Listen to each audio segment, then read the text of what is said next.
Hello everyone and welcome to the channel. I'm Emmanuel, I'm an airline pilot, and today let's do a very quick summer recap for all your upcoming holiday operations during the hot summer period 2023. Today we're going to focus on hot and high altitude operations.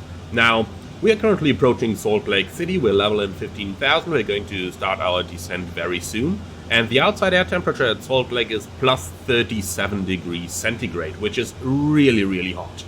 Salt Lake itself is located at an aerodrome elevation of 4,200 feet, so you can go ahead and figure the ISR deviation over here, so the deviation from the ICAO standard atmosphere, which would be 15 degrees centigrade at sea level, and then decreasing 2 degrees centigrade per 1,000 feet. So that means our standard temperature at Salt Lake City Airport would be 4,000 feet times 2, giving you the minus 8 degrees from the 15, so standard temperature would be somewhere around 7 degrees centigrade. It is 37, however, that means we are flying in ISA plus 30 conditions, which is really hot and which is impacting your engine performance. Now, engine performance is not the only factor we need to take into account. The other factor we need to take into account is our true air speed. And what do I mean with that? Well, let's have a very quick look into our cockpit indications. We're flying an indicated airspeed of 288 knots, and the true airspeed, however, is 378. That means that we have almost 90 knots of additional true airspeed over what is indicated. And that is going to continue all the way down on the entire arrival. So what's important over here is the following. Obviously my airplane missed its top of descent, I don't know why, but it means we are starting off high on profile already. Now the important thing is that the important thing here is going to be that our aircraft will be much faster than what is indicated and will bear a lot more energy than what you are used to experience. Now, how is that going to affect our flight? Well, luckily, our 787 has a lovely little speed brake, so this is going to help us. However, we need to anticipate. Normally, when you are about 10 miles out from the ILS, you don't want to be faster than your typical speed of 200 knots. However, with today's conditions, with today's temperature, we need to make sure to slow our airplane down even further. So those 200 knots maximum that you want to have by 10 nautical miles is true airspeed, and the indicated airspeed corresponding to that is going to be much lower. In other words, our airplane will bear a lot more energy that we need to lose on the approach. So, let's go ahead and start flying this arrival. I'm going to reduce my speed towards 250 knots here, since we are already rather low, and since bird strikes certainly are a factor.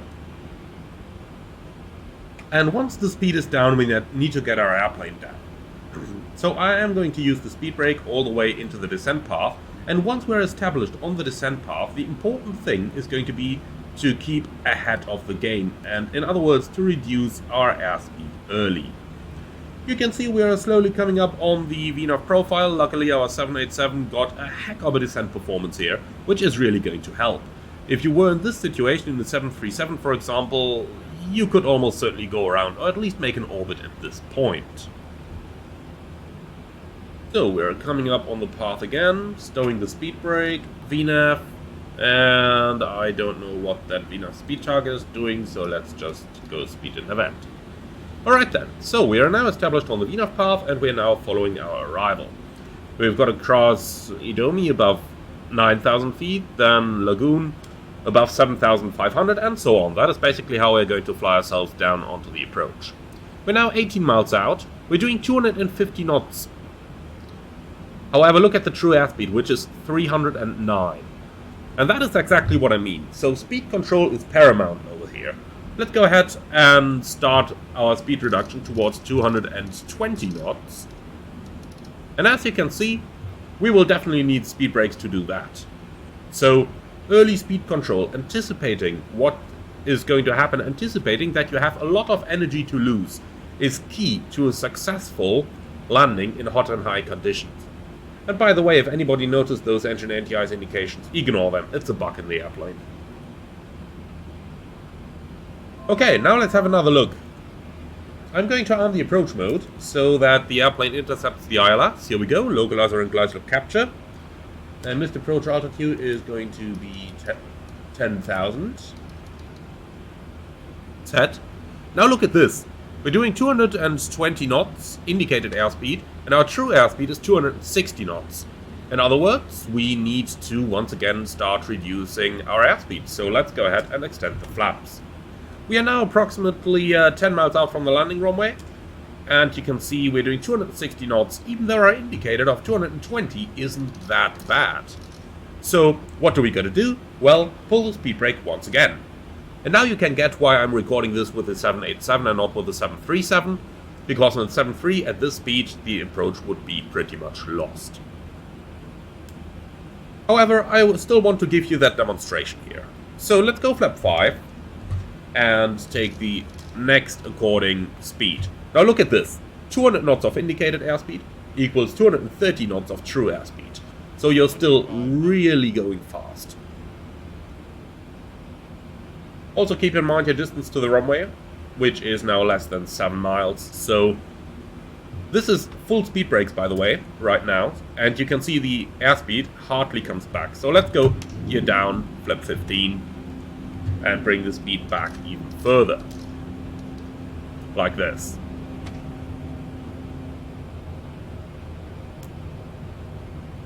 "170 knots indicated, 200 knots true."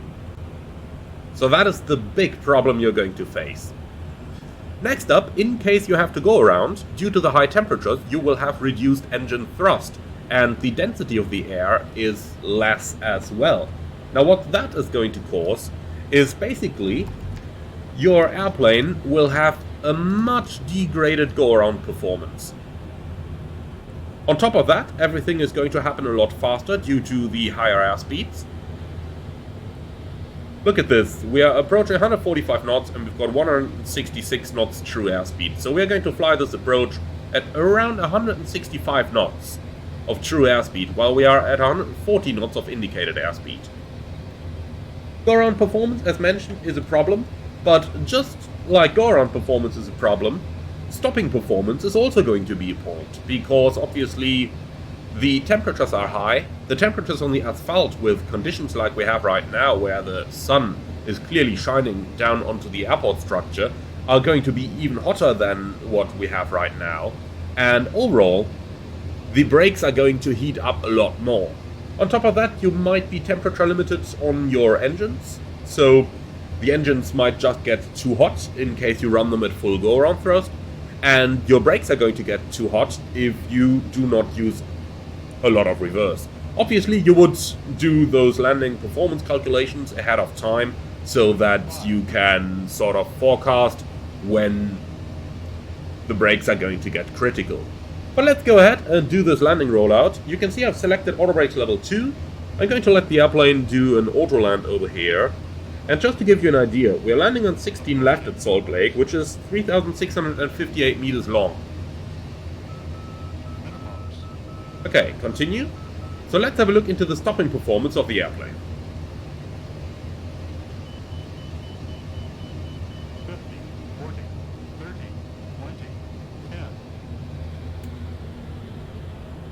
Oh, that is a bad flare, auto land. That is bad. Okay, we're down.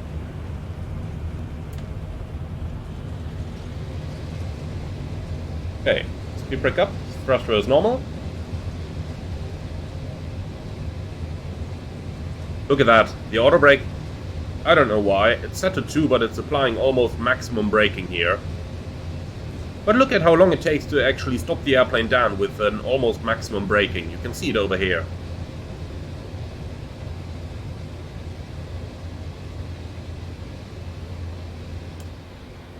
Okay, let's put the reversers off. I will let the auto brake bring the airplane to a standstill. Okay, let's go manual brakes over here. And this is maximum manual braking now. The brakes are really hot. Okay, so we brought it to a stop, and as you can see, we are almost at the touchdown zone of the opposite runway. That means we have used roughly 3,000 meters of runway. And if you look back, you are really going to see how much of runway we actually used in order to get our airplane to stop. And that is the big problem you're going to face now. So you approach very fast due to the true airspeed effect. You have degraded go-around performance due to the low air density and the high air temperature, which are going to limit your maximum thrust output and the maximum temperatures of the engine. Then you will need really long to stop the airplane, and your brakes are going to get really hot. And you can see how this comes down to, well, quite a couple of factors that you should be aware of when you're conducting hot and high operations. Now, take into account Salt Lake is only located at an altitude of about 4,200 feet. Imagine what things would look like when you do this at an airport that is located at 10,000 feet and a temperature of maybe plus 30 degrees. In any case, that is going to round up our little recap of hot and high operations. I did a little bit more detailed videos on the topic about a year back, so I am going to link that in the video description below if you're looking for some more explanation and if you're looking for how to fly something like this in the 737, which does not have such a strong speed brake available. In any case, thank you very much for watching. I am looking forward to your comments on this one. Enjoy your summer operations, fly safe, and I see you again very soon.